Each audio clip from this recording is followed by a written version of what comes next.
Now, there are some little signs, not just of hope in Victoria, but also of the resistance actually showing its face. Now, I'm not talking about the nutters who decide to break this rule and that rule so they can look good on YouTube or Facebook, but I'm talking about normal people who've had enough of Dan. And one cafe owner in Melbourne deserves a certain shout-out because they have decided to introduce the Dan tax. If you are a supporter of Daniel Andrews and you want to get a coffee at this joint, guess what? You've got to pay $1 more for it. Hallelujah.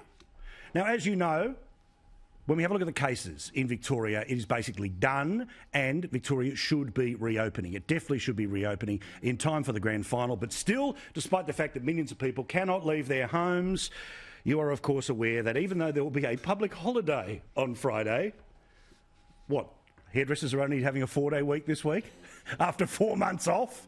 There is no need for the lockdown. But the lockdown has been devastating. You know, as we've shown you, Lygon Street in Carlton, one of the famous streets in Melbourne, this is what it looks like now. Decimated, empty. Shop after shop after shop after people that have gone to the wall means that when people can eventually get back to a new normal in Melbourne, there's not a lot that they're going to be able to return to. But again, signs of the resistance. This bloke has decided to be very creative with his shop front, and he puts up a message a day that is all about Chairman Dan, where, among other things, he's got him as Pinocchio and wanting people to get back to work. Let us get back to work. Now, as you know, our mate, Paul Di Martina, another one of these people who is absolutely desperate that when, effectively, this thing is done in Victoria, they should be able to go back to work. The stress is obvious.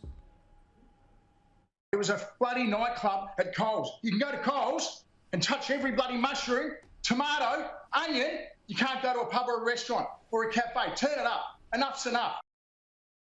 But when Daniel Andrews had a choice to choose between people like Paul Di Martina and other small businesses and millionaires who own racehorses for the Cox Plate that was coming up, as you know, Daniel Andrews chose the rich people to be able to go trackside this weekend to be able to watch the Cox Plate at Moonee Valley. Just yesterday, it was breaking news that the state government had announced 500 owners could be there and up to 1,000 people could be at the place.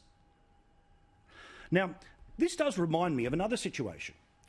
Remember when normal Queenslanders were not allowed to return home to the funeral of their family members? And of course, the excuse as to why millionaires from the AFL world and millionaire actors from overseas were allowed to come into Queensland, well, that was because they've got the bread.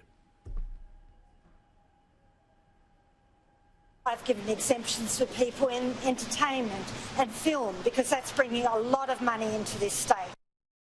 Well, understandably, once the announcement had come out from the Premier that he had decided to back in the rich people over the normal people, the people who have actually suffered the most out of this, and that was a statement from Daniel Andrews because he was the one who made the decision. Understandably, normal people went, you know what, enough. We now know that the curve has well and truly been flattened and beaten. We now know that we should be able to get back to a new normal that exists in Sydney, Brisbane, Perth, Adelaide, Darwin, Hobart, you name it, Canberra as well. And the decision to back the toffs over the normal people, and I know there are lots of people who love the racing industry, but I also love people to be able to go back to work. But if it was good enough for those people to go back to work, it should be good enough for normal people to get back to their life, including this bloke who's a Channel 9 news reporter who decided to tweet, once this decision became clear yesterday, 816 families couldn't have more than 10 people at a funeral for loved ones killed by COVID during Melbourne's preventable, well said, second wave, including my nonna. Here's a picture of Mark with his grandmother. A grandmother who deserved the right to be honoured properly. And people who are planning funerals this weekend or next weekend, they too deserve to have as many people there as possible.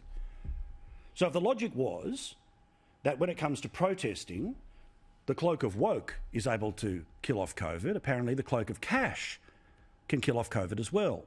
But as for normal people, well, no, you just have to sit there, take your medicine, shut up and lick my boots and be thankful. Well, thankfully, the decision was changed. After we mentioned it on the air last night, after Mark's tweet and obvious outrage, The very bloke who was the guy who actually went and spent $30 million of taxpayers' money to hire the security guards, who of course ended up stuffing up hotel quarantine, well, he wasn't going to have a second stuff up on his hands, and Martin Pakula pulled the pin. Here's why. I was struck by the community reaction. I understood it very clearly.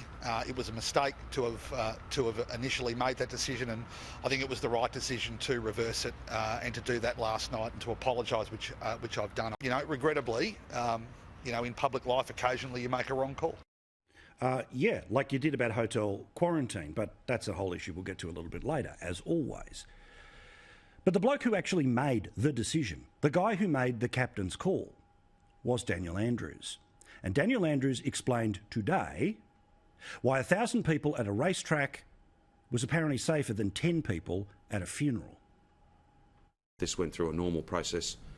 It was deemed safe. They weren't all, you know, literally, they weren't all sitting on top of each other or next to each other. They would have been spread out. They would have been there in smaller numbers over the course of the day. Again, I'm not here to interpret that, but it went through the normal process, but it was the wrong decision. Cancelled because it's unpopular, is that correct?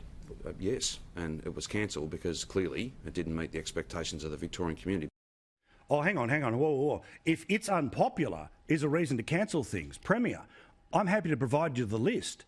It's basically all of the restrictions and all of the people who you say can't go to work right now. The people who can't honour their passing family members, or to be able to even go and visit their sick family members in hospital.